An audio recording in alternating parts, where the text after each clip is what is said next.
in the winter silence of Afghanistan's mountains, where villages looked frozen in time and the wind carried stories older than empires. The world believed the chapter had closed. It was 2002. Then 2003, Washington declared victory. Kabul celebrated a new beginning, and foreign troops searched for the last remnants of a defeated force. But while the global spotlight moved elsewhere, something far more complex, far more hidden, was unfolding. In these valleys and deserts, the early seeds of a return were quietly being planted, a return no one in the world saw coming. The story you are about to hear is not the loud story of 2001, it is the quiet one. The silent, deliberate, unseen movements that shaped the future of an entire region. This is the story of how the Taliban thought to be shattered, scattered, and finished began rebuilding the hidden 2004 Insurgency Plan that would later change the trajectory of Afghanistan for decades. And to understand that plan, you must step into the shadows where intelligence could not reach, where the terrain became the greatest defense, and where old networks began breathing again despite the ruins of defeat. Before you hear what happened, take a moment to imagine Afghanistan in early 2002, a country in shock, cities newly opened, roads once closed under fear were now filled with markets again. Farmers returned to fields. Radios played new voices. For many Afghans, the fall of the Taliban in 2001 felt like a sudden sunrise after years of darkness. Yet beneath that surface, something else was happening, a fracture between the reality people lived and the reality that was being shaped behind the scenes. Foreign troops believed the war was over. Intelligence briefings began focusing on reconstruction, elections, and political stability. But in the mountains near Zabil, in the borderlands of Paktika, in the vast empty spaces of Helmand, small whispers were spreading. Whispers of regrouping, reassessing, and reorganizing. Whispers that would not reach Kabul until it was too late. The world never questioned where the Taliban had gone. Most assumed they had disappeared into the mountains in fear. But the real story is very different. They did not simply hide. They adapted. They moved into a space where neither armies nor satellites could easily track their patterns. Their survival was not built on strength but on patience. It was not built on power but on the ability to wait for the moment when everyone else stopped watching.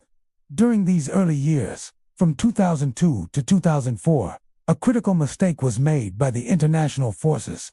They believed Afghanistan had entered a peaceful phase after 2001. The number of troops was reduced. Many intelligence networks were shut down. Reconstruction was prioritized, but in many areas, without proper accountability. Resources vanished, projects collapsed, and trust dissolved. The gap between promises and reality grew wide, and in that gap, insurgent networks found room to breathe.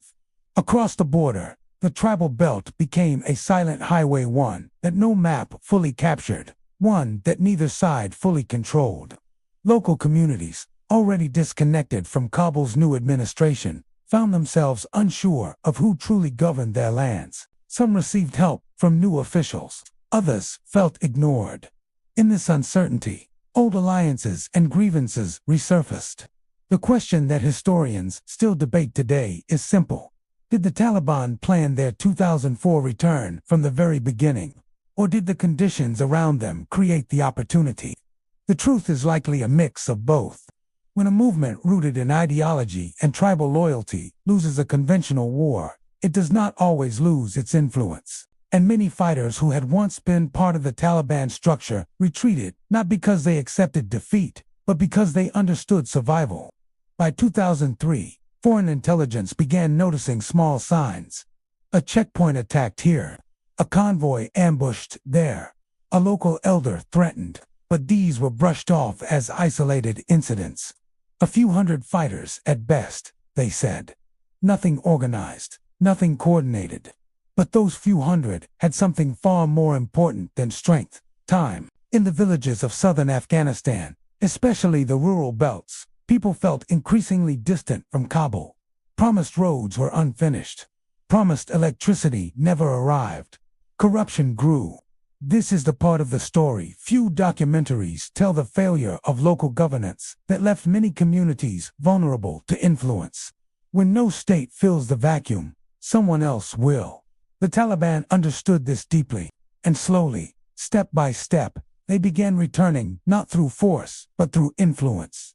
They sent emissaries to villages not to demand allegiance, but to ask simple questions. Are you being treated fairly? Is the government helping you? Do you feel safe?